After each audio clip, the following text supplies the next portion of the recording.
Lelelele amba, lelelele amba, jajajaga jandela. Jua linawaka. Mume wangu. Naam, mke wangu. Unasikia hapo hujaenda shamba? Ndani hamna chakula chochote, hamna mahindi, hamna miogo. Hamna kitu chochote hapa. Nenda sasa tunakula nini leo? Kwani vitu vimeisha ndani? Nije kuuliza. Hapo kingine mke wangu, kitu ambacho hujui. Mimi nabaki hapa kwa usalama wangu. Maana huko kote ukikatiza sasa hivi. Kote ukikatiza sasa hivi ni mume wako tu. Ni mume wako tu. Habari niliyoifanya jana. Wewe kama hujasikia? Hujasikia? Umefanyaje? Yaani sasa nikitoa tu mguu wangu hapa nifika hata pale kisimani sifiki. Nakamatwa. Na kesi. Naweza ngapewa kesi ya mauaji mimi. Jana nilifanya balaa. Mimi nilikwambia nina makucha yangu nimeyafichaga hivi sitaki kuonesha. Watu wananiforce. Watu wananiforce jana kweli kweli ya rafiki yangu yani. Jana nimefanya balaa kweli kweli huko. Watu hapo huko wamelala sasa hivi huko.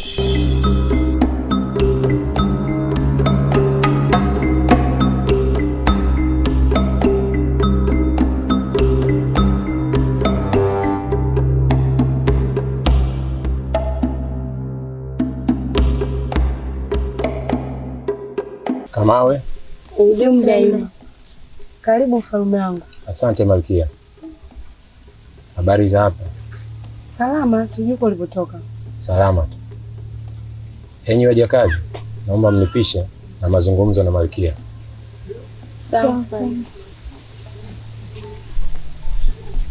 Karibu mfalme wangu. Asante Malkia. Nafikiri uko salama. Malkia, unajua tumekaa kwa muda mrefu na mimi nikiwa kama mfalme wa Kamawe na unafahamu fika kwamba nilikuwa nakitamani sana kitu cha namna hii kupata mrithi. Iwapo kuna siku nikafariki, nilikuwa natamani sana kupata mrithi wa kijiji hiki cha Kamawe. Mfalme wangu.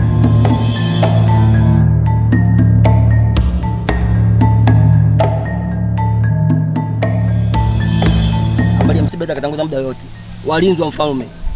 Yule lenye tumbo kama pipa lile, kama likiboko lile. Wewe mlinzi gani wewe nitakashangaa mlinzi mkubwa. Mlinzi mkubwa kweli kweli. Piga kweli kweli yule. Kaje kulo. Chini. Dada. Sasa yule mwingine atakasogea na mkuki wake yule kama what? Ushako na nileze mvita kinti zile. Mkuko unakuja unagenda. Nimeangalia mimi na chale mizima babu yangu. Kwa vitu kama vile pale mimi kwangu sio shida. Kwa hiyo natafutwa kweli kweli huko, ninavyokuambia natafutwa. Nikifika kisemani sifiki na kamatwa. Kwa mke wangu niache tu. Sasa sikia. Nenda basi wahi kurudi.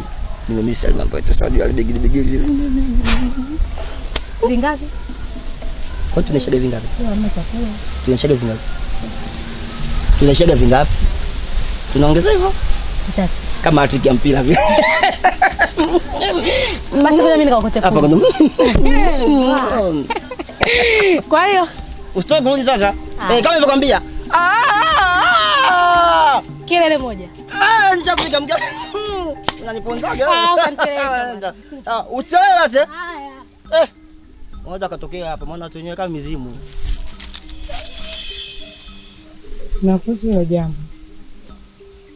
Niachie mimi nitalifanyia kazi. Hili jambo maana limenivuruga sana kichwa changu. Na ndio maana nikafanya maamuzi sahihi.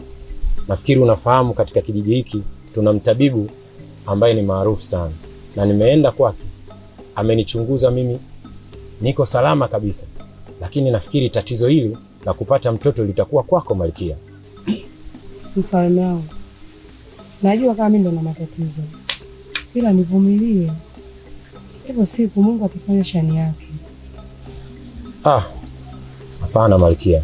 Mimi nafikiri kuanzia kesho inabidi nianze kufanya maamuzi magumu sana. Ili niweze kufanikisha jambo letu la kutaka kupata mrithi wangu wa Kamawe. Yaani kutafuta mtoto. Mimi natoka kidogo na kwenda kwenye majukumu mengine.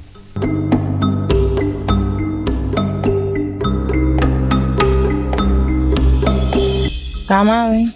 Idumu daima. Karibu. Unajua kinachoendelea katika kijiji? Unamaanisha nini Banzi?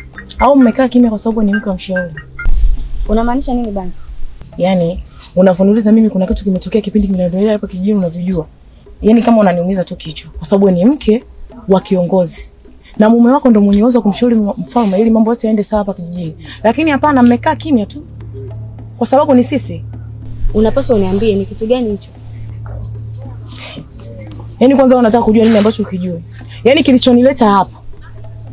Yaani kilichonileta mimi hapa sasa hivi.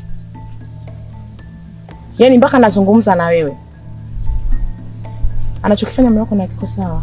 Kwani anashindwa kukaa na mfalme kumshauri hiki kinachoendelea hapa kijijini? Banzi, ni kitu gani hiko? Kwa sisi kuishi bila naume ni kitu ambacho kiko sawa?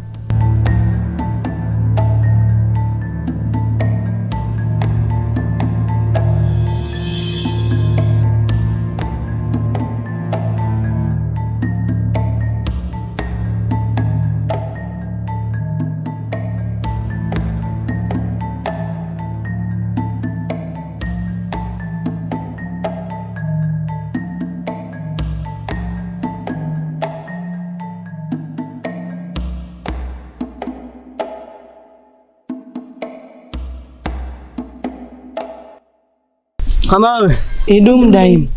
Vipi? Mbona una wasiwasi hivyo? Na wasiwasi. Kuna nyoka alikuwa ananikimbiza. Ha. Yaani mwanaume mzima uogope nyoka? Kufu Malikia.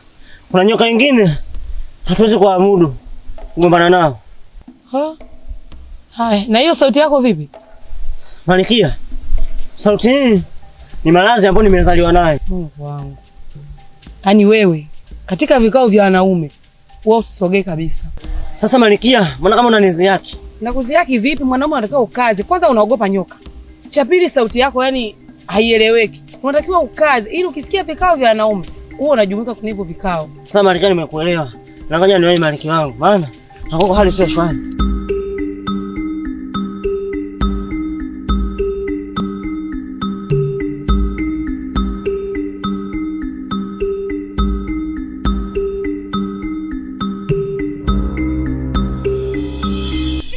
Banzi, sio kwamba napenda hivi vitu vinavyoendelea hapa kijijini. Lakini mume wangu akikaa na mfalme wakiongea ndio imeisha. Hawezi kutushirikisha sisi wanawake zao. Sasa mimi nitafanya nini? Umeolewa na miaka mingapi? Au toka uwe na kiongozi una muda gani? Je, ulifanya nini? Au ulimshauri nini? Leo ungekuwa mtu ambaye wewe ndio mshauri wake, ungekuwa unamshauri, unakaa chini mnaongea, yanaeleweka. Hayo yote singetokea.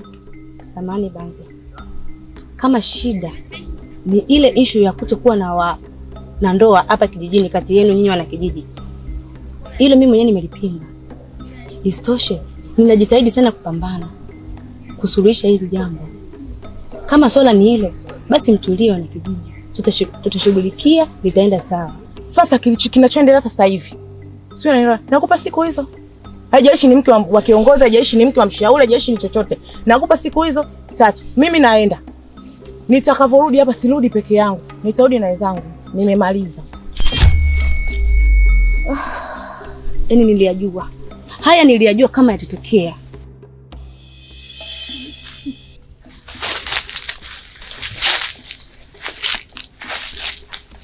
Kamawe. Idumu daima. Mama Pasi, hongera sana. Asante. No, mwanao amekuwa Mama Pasi, unajua kukuza Mama Pasi. Hongera sana Mama Pasi. Mfalme wangu. Naam. Binti wa Mama Pasi huyu. Binti mzuri kabisa na maadili mazuri. Napaswa pewa hongera zake Mama Pasi. Sawa kabisa mshauri wangu. Lakini mimi kilichonivutia zaidi ni kuona mabinti pamoja na wazazi wao wanawajibika vizuri katika uchapaji wao wa kazi namna hii. Hii nikiwa kama mfalme wa Kamawe inanipa burudani sana na inanipa amani. Inaonekana kijiji hiki cha Kamawe ulinzi umetulia vizuri sana. Au unaonaje mshauri wangu? Kweli kabisa mfalme wangu. Kijiji cha Kamawe ni kijiji chenye hewa nzuri.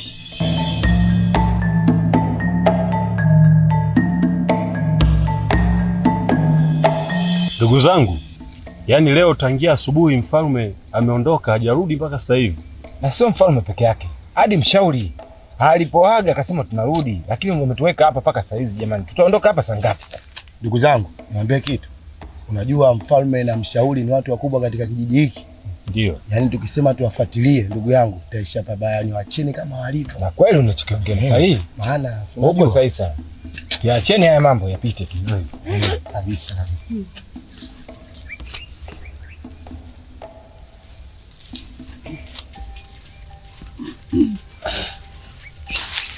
Kamawe.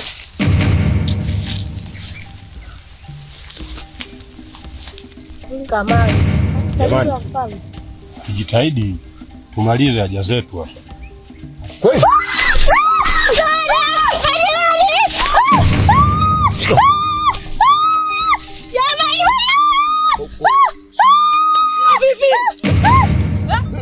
Wewe nani? Wewe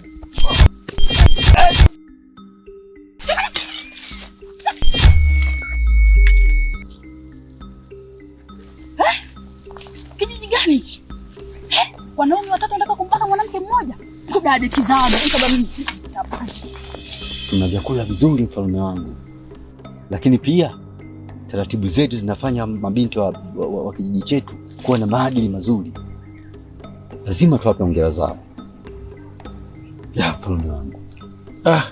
Ni sawa kabisa mshauri wangu. Na ndio maana mimi nakukubali sana kuwa mshauri wangu, kwa sababu hakuna jambo unalonishauri likaenda kipotofu. Kila jambo unalonishauri matunda yake nayaona kama haya. Nashukuru sana mfalme wangu. Mfalme. Naam. Nilikuwa naomba uturuhusu ili tuweze kufanya majukumu mengine. Sawa mshauri wangu. Mimi nakusikiliza wewe. Tunaweza tukawaruhusu wakaendelea na majukumu mengine, au kuna jambo unataka kuzungumza nao tena? Hapana, turuhusu waende.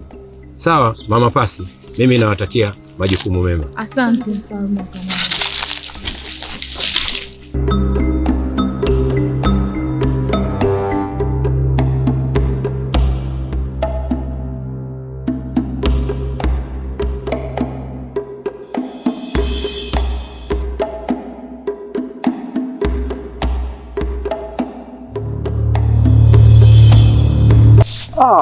Bichungu. Kama wewe. I don't know. Hakika. Nyota njema huonekana asubuhi Bichungu. Kwa mimi ndio hiyo nyota njema. Swadata. Unavyoniona hapa, huu mguu nilikuwa naelekea nyumbani kwako. Unaona? Kwa hiyo kukutana na wewe hapa, naamini ni mojawapo ya baraka, lile jambo alolitazamia kichwani kwangu linakwenda kutimia. Nyumbani kwangu? Kufuata nini? Bichungu, mimi nilikuwa na shida na mumeo. Unajua mumeo ni mtaalamu mkubwa sana hapa kijijini, na anasaidia watu wengi sana. Kwa swali linalonisumbua, nimefikiria nikajua kabisa kwamba yeye ndio kutatua matatizo yangu. Unapomwona mume wangu ndio unaponiona mimi. Shida yako nini? Mshauri wangu. Naam mfalme wangu. Nimefurahi sana leo kukutana sisi wawili pasipo na walinzi wetu. Aswa mfalme wangu, hata mimi nimefurahi hilo. Maana kuna jambo linalonitatiza usiku kucha, nashindwa kupata usingizi nikiwa kama mfalme wa Kamawe. Pole sana mfalme wangu. Ni jambo lipi hilo? Nafikiri kila nikikaa nikifikiria, siku zinakwenda, umri unasogea na uzee nao unakaribia. Nikiwa nafikiria kwamba ni nani ambaye anakayeweza kurithi katika kijiji hiki ufalme wa Kamawe, ikiwa mke wangu Malkia hawezi kushika ujauzito. Na ndio maana nikaamua tukutane hapa ili tuweze kujadili jambo hili. Mfalme wangu. Naam. Ila hilo tatizo tunaweza tukalitatua. Mfalme wangu. Naam. Ndani ya kijiji cha Kamawe tuna wasichana wengi sana, tena ni warembo kabisa mfalme. Tunaweza tukapata binti mmoja mrembo ambaye anaweza akaja akachukua hiyo nafasi mfalme wangu. Ondoa shaka kabisa kuhusu hilo. Hivi unakumbuka mara ya mwisho kuna binti moja tulikutana naye pale bondeni. Nafikiri yule binti familia ya anaitwa Maya yule. Binti moja mrembo sana mfalme. Maya. Yeah. Yule binti hata mimi nilivyomuona juzi ni binti mrembo sana. Naam, aswa. Ana umbile zuri kama kasuku. Ndio yeye huyo ndugu mfalme. Sawa kabisa mshauri wangu. Sasa unafikiria nini kifanyike? Mfalme. Naam. Hiyo kazi niachie mimi mshauri wako. Sasa kukueleza wewe kidogo italeta ukakasi, lakini kwa kuwa umetaka kujua, mimi nitakueleza, maana nyinyi ni wamoja. Bichungu, mimi kwangu pale nina mgeni. Yule mgeni ni ndugu wa mke wangu, katoka mjini. Sasa Bichungu, kwa maisha ya hapa kijijini unavyoyaona wewe, maisha magumu, kijiji ndio kwanza kinaanza, mazao yenyewe hatupati. Yule mtu amekaa nyumbani kwangu, kijumba chenyewe kidogo, kukaa tu mimi na mke wangu ndani kulala shida. Ina siku 3 sasa nalala nje. Kwa hiyo Bichungu, mimi nitaka nikaonane na mumeo, nipate dawa, nimtilie ile dawa, apachukie pale nyumbani, arudi kwao mjini. Bichungu. Una roho mbaya. Nifuate. Sio roho mbaya Bichungu, najua. Nitafanya kila njia tuweze kumpata yule binti. Wewe ni mfalme, hakuna anaweza kupinga kauli yoyote hapa kijijini. Wewe ndiye tunakutegemea. Wewe ndiye unayesikilizwa na mizimu ya Kamawe. Mfalme wangu, ondoa shaka kuhusu hilo, limeisha. Na ndio maana mshauri wangu na kuamini sana, hakuna jambo lolote ulilonishauri bovu. Na nafikiri hata siku ya leo ninaweza nikawa na furaha ambayo ikawa furaha endelevu. Sasa mimi nafikiri tufanye jambo hili, tuondoke maeneo haya. Idumu daima. Mfalme wangu, ni yeye nilivyokuta hapa.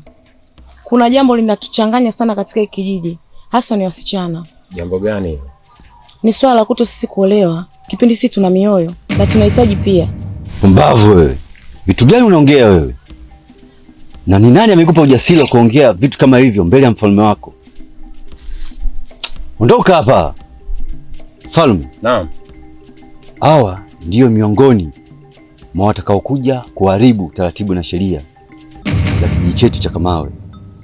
Azibiwe huyu. Sawa kabisa.